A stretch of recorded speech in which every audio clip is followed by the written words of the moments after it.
Hi అండి. Welcome to Poorna's kitchen. ఈరోజు నేను తెల్ల గల్జేరు ఆకుతో పప్పు ఎలా చేయాలో చూపిస్తానండి. ఇది తెల్ల గల్జేరు ఆకండి. ఈ సీజన్లో బాగా దొరుకుతుంది. అసలు పల్లెటూళ్ళ వైపు ఎక్కడంటే అక్కడ విపరీతంగా దొరుకుతుంది. ఇప్పుడు మాకు మార్కెట్లో ఇక్కడ బాగా దొరుకుతుంది. సో ఇది దొరికినప్పుడే బాగా విరివిగా వీటిని పప్పు రూపంలో కానీ, పులుసుకూర రూపంలో కానీ కన్జ్యూమ్ చేసినట్టయితే హెల్త్‌కి చాలా మంచిదండి. దీంట్లో ఎంతో హెల్త్ బెనిఫిట్స్ ఉన్నాయి. పునర్నవ ఆకు అంటారండి. పునర్నవ పిల్స్ రూపంలో కూడా దొరుకుతున్నాయి. చాలామంది అలా కూడా తీసుకుంటారు. సో ఈరోజు నేను పప్పు చేస్తున్నాను. ఒకటికి 2 నీళ్ళు పోసి కుక్కర్లో స్టవ్ వెలిగించి 4 పచ్చిమిరపకాయలు కట్ చేసుకుని, పసుపు వేసుకుని, ఆకుని శుభ్రంగా నీట్‌గా కడుక్కొని ఆకు పళంగా వేసి కుక్కర్లో 3 విజిల్స్ వచ్చేంత వరకు కుక్ చేసుకోండి.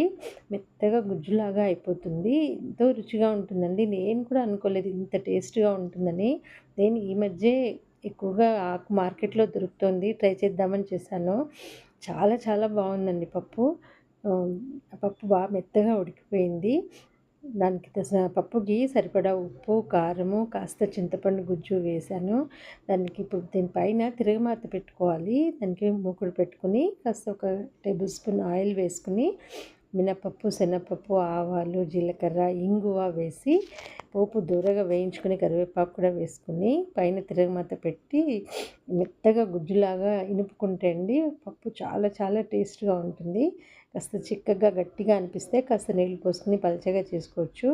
ఈ ఆకు దొరికినప్పుడు అండి పులుసు కూర రూపంలోనే కానీ, పప్పులో కానీ ఏ రకంగా అయినా పచ్చడి కూడా చేసుకుంటారు చాలామంది. ఏముందండి ఉప్పు, కారం, చింతపండు కరెక్ట్‌గా పడితే పచ్చడి ఏ ఆకుకూరతో చేసినా చాలా టేస్టీగా ఉంటుంది.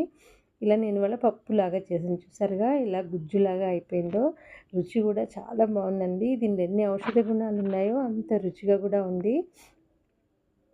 ఈ తప్పకుండా ఈ ఆకు దొరికినప్పుడు ప్రతి ఒక్కరూ ట్రై చేయండి. చాలా బాగుంటుంది.